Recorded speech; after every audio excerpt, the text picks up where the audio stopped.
today. I am really surprised. How has the Almighty made this magnificent universe? Yes, Tejas. I too was quite eager to know all about our wonderful universe. But thanks to my grandparents who told me all about Srishti. Oh, is it so? I would also like to know about Srishti. Really? It's an interesting story. Our whole cosmic quest of the world starts from the point of Panchbhuta. That is, 5 elements. 5 elements? Now what's that? Exactly.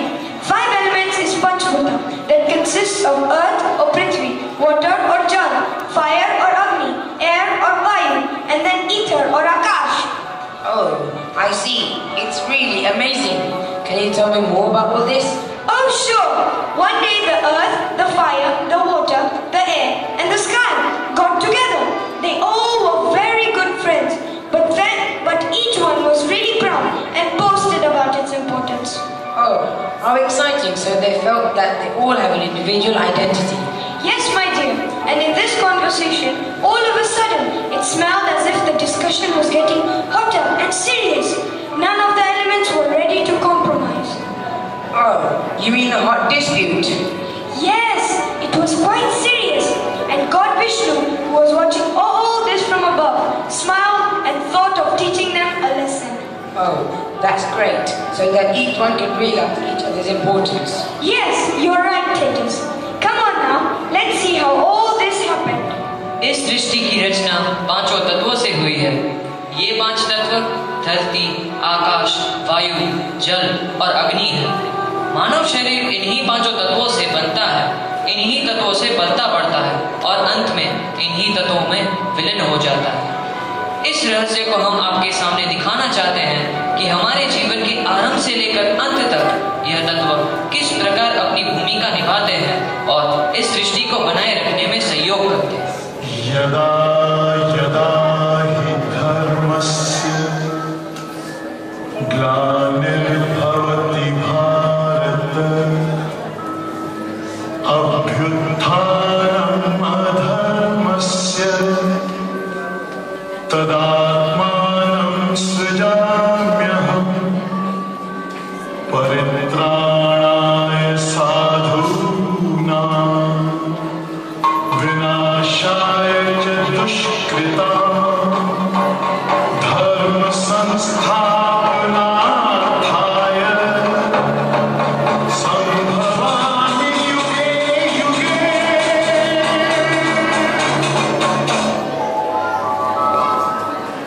Narayan Narayan. क्या बात है प्रभु, आज आप कुछ चिंतित लग रहे हैं।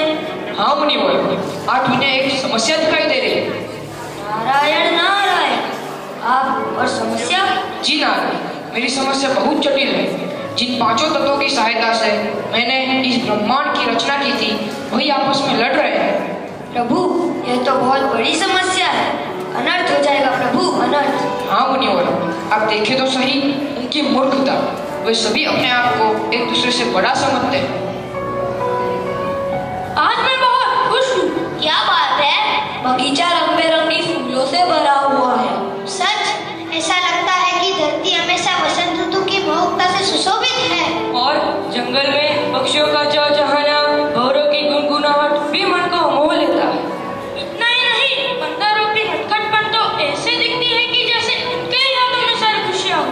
हाँ, हाथियों का हिलना डुलना तो ऐसा प्रतीत होता है जैसे वे अपनी ही दुनिया में मस्त हैं। हाँ दोस्तों, इसलिए तो मैं खुश हूँ। हिरण, शेर, बंदर, वैसे हमारे दोस्त भी खुश हैं। मैं आप लोगों की प्रसन्नता को देखकर गर्व महसूस कर रहा हूँ, क्योंकि जो भी जीव जंतु मेरे पालने में पल रहे हैं, वे सभी मेरा गुणगान कर रहे हैं। लेकिन मैंने तो सुना है कि चारों तत्व अपने आप को बड़ा मानते हैं। तो क्या हमारी धरती जो अपने अंश में पालती है, उसका कोई महत्व नहीं? हाँ, यह बात ठीक है, लेकिन आकाश, अग्नि, जल, वायु मिलकर ही तो मेरे जीव जगत को संवारते हैं और जीव जगत ही तो मेरा सौंदर्य है। फिर तो आपका महत्व उनसे ज्यादा है। हाँ, मेरा ही एक ऐसा घर है जिसमें जीवन है। ब्रह्मांड का सौंदर्य केवल मेरे ही पीठ पर विराजमान है, जिस पर मनुष्य, पशु पक्षी मिलजुल कर रहते हैं और देवतागण देखकर खुश होते हैं। यह कैसे? आओ इस दृश्य को देखें।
आप पढ़ लिख कर भी खेती करते हो? दिन रात मेहनत इस मिट्टी के साथ ही करते हो। हमारी एक और माँ है, यह धरती यानी मिट्टी। जी भैया, हमारी धरती उगाती है अनमोल रत्न। हाँ, इसी मिट्टी में तो हम बनाते हैं अपने सपनों का घर और सजाते हैं मॉल।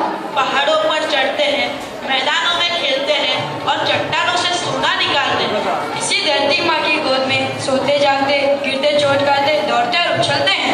हाँ नीलम, यही तो है धरती माँ की विचित्रता। हाँ, हमारी धरती कहीं पहाड़ों से सजी है तो कहीं चट्टानों से, कहीं हरे भरे खेतों से तो कहीं रेगिस्तानी मिट्टी से, तो कहीं प्रकृति की चादर ओढ़े सफेद बर्फ की परत से टिकी है। अरे भाई, हमारी धरती हीरे जवाहरातों से भरी हुई है। हीरे जवाहरात, यह क्या? अरे नीलम, तुम्हें हीरे जवाहरात नहीं पता? धरती सचमुच विचित्र है। हमारा जीवन इन्हीं अनमोल रत्नों से पलता बढ़ता है, जिसे धरती अपने से उग जाती है।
रोज के हर एक काम में मेरी जरूरत पड़ती है। कोई ऐसा कार्य संभव नहीं जो मेरे बिना हो सके। जी प्रभु, आप सच ही कह रहे हैं। हाँ प्रभु, मैंने भी ये सुना है, जल ही जीवन है। तूने सुना है? मैंने तो महसूस भी किया है। जीव जगत जल बिना जीवित नहीं रह सकते। प्रभु, मैं तो रोज अपनी आंखों से आपके महत्व को देखता हूँ। इतना ही नहीं, मैंने तो आपके बिना जीव जगत को तड़पते हुए और पेड़ पौधों को मुरझाते हुए भी देखा है। जलदेव, मैंने सुना है कि अग्नि, हवा, आकाश अपने आप को बड़ा समझते हैं। आप सभी मेरे बिना तो सभी अधूरे हैं। तो सच है जलदेव कि पृथ्वी के 3/3 भाग तो आपका ही है। आप तो अपने आप में राजा हैं। आप सभी सच कह रहे हैं। मेरे बिना तो जीव जगत में जीवित रहना मुश्किल ही नहीं, नामुमकिन है। यह तो विचित्र बात है। मुझे पाने के लिए पृथ्वीवासी यज्ञ भी करते हैं। अब मुझे पूरा विश्वास है कि जलदेव प्रसन्न हो जाएंगे और इस तड़पती हुई धरती की प्यास को बुझाएंगे। हाँ मीर, पानी के बिना जीव जगत में त्राही त्राही मची हुई है। मुझे तो ऐसा लगता है कि अगर जलदेव ने अपनी कृपा दृष्टि इस संसार में नहीं दिखाई तो ये संसार मरुभूमि बन जाएगा। हाँ नयन, पानी के बिना लोग घुट घुट कर मर रहे हैं। धरती सूखी पड़ी है, पानी कहीं भी नहीं है। शायद जलदेव हमारी पुकार को सुने तो। हाँ मीर, ये देख। अरे आकाश में काले बादल।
और पाताल का अस्तित्व है। मैं चाहूँ तो का विनाश क्षण में कर सकता हूँ। नहीं आकाश देव नहीं, आपकी विशालता ही तो हमारी छत्र छाया है। चांद, तुम्हें आकाश की विशालता के बारे में पता है? क्यों नहीं? हाँ, मुझे भी इस बात का गर्व है कि मेरा घर सबसे बड़ा है। यह ब्रह्मांड का ऐसा अजूबा पिटारा है जिसमें बहुत सारा रहस्य छुपा है। नहीं नहीं, ऐसी बात नहीं है। आप लोग तो मेरा परिवार हो, मैं तो आपका केवल निवास स्थान हूँ। हाँ आकाश देव, सुना अंधेरी रातों में आप मुझे मनुष्य से बातें कराते हैं। मुझे दिखती बातें देखने के लिए बच्चे हमेशा उत्सुक रहते हैं। मैं हूँ सैटेलाइट, आकाश का सैर करने के लिए मानव ने मेरा आविष्कार किया है। फिर तुम ही सोचो दोस्तों, हमारे आकाश देव किसी से कम है? फिर अग्नि, वायु, जल देव क्यों सोच रहे हैं कि वे सबसे बड़े हैं?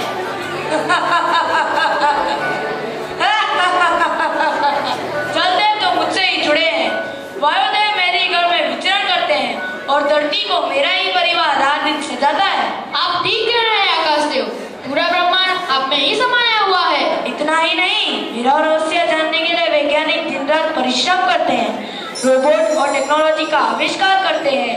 मेरी विचित्रता को जानने के लिए अंतरिक्ष में उड़ाने पड़ते हैं।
पृथ्वी को डोलायमान कर सकता हूँ। वायुदेव हमारे प्राण देता है, उनके बिना हमारा जीवन असंभव है। लेकिन मैंने सुना है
मैं तो संरक्षण और विनाश दोनों करता हूँ।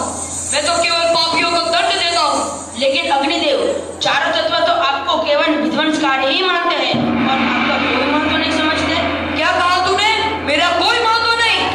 हमारे अग्निदेव की सहायता से तो ऋषि मुनि यज्ञ करते हैं। दोस्त, तुम्हें पृथ्वी के आदि मानव की कहानी पता नहीं है? हाँ दोस्त, मुझे पता है कि चारों तत्व के रहते हुए मानव कच्चा भोजन करता था। हाँ, यह सच है कि मनुष्य ने सबसे पहले आग के रहस्य को जाना और खोज किया। फिर भी अग्निदेव का कोई महत्व नहीं। हमारे अग्निदेव में तो गुण ही गुण है। इतने के बाद भी अग्निदेव का कोई महत्व नहीं है। यज्ञ द्वारा वातावरण को शुद्ध करके देवताओं को प्रसन्न करने में अग्निदेव का ही हाथ है। अग्निदेव, अब आप बताएं अपना महत्व। मैं पूरी सृष्टि का विनाश क्षण भर में कर दूंगा। अगर मैं गुस्सा हो जाऊं, सृष्टि को जलाकर राख का ढेर बना दूंगा। सृष्टि त्राही त्राही पुकारते हुए समाप्त हो जाएगी।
सृष्टि की रचना में नहीं है?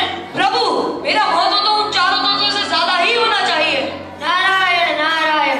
हाँ अग्निदेव, आपके बिना तो पृथ्वी का कोई अस्तित्व ही नहीं है। नहीं अग्निदेव, आप गलत बोल रहे हैं। मैंने ही तो पृथ्वी के 1/3 भाग को आच्छादित किया है। मैं चाहूँ तो क्षण भर में सृष्टि को जलमग्न करके आपको बुझा दूं। चल नहीं, आप दोनों से बड़ा मैं हूँ।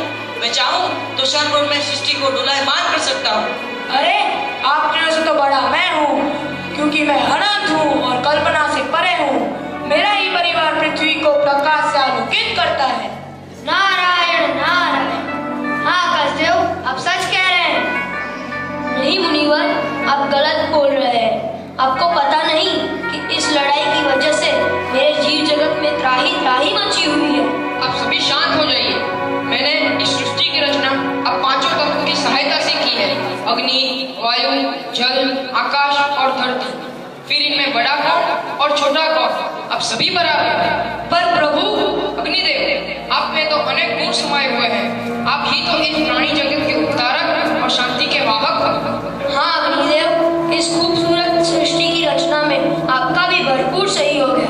आप शांत होकर अपने आप को पहचानिए। पर प्रभु मैं हे जलदेव, आप तो सबको अपनी शीतलता और जलधारा से तृप्त करते हैं। फिर क्यों इतने नग्न हो रहे हैं? आपका तो कोई विकल्प ही नहीं। हाँ जलदेव, आप तो सृष्टि की प्यास बुझाते हो। लेकिन प्रभु, मेरा कोई महत्व नहीं।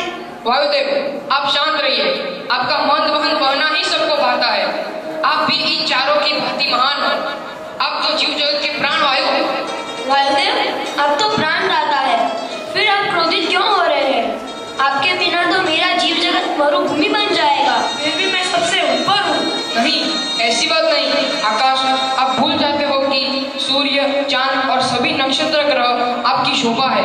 इनके बिना तुम्हारा अस्तित्व ही क्या है? न किसी किसी का कम न किसी का अधिक, इसलिए इस जगत के अस्तित्व में आप सभी का बराबर योगदान है।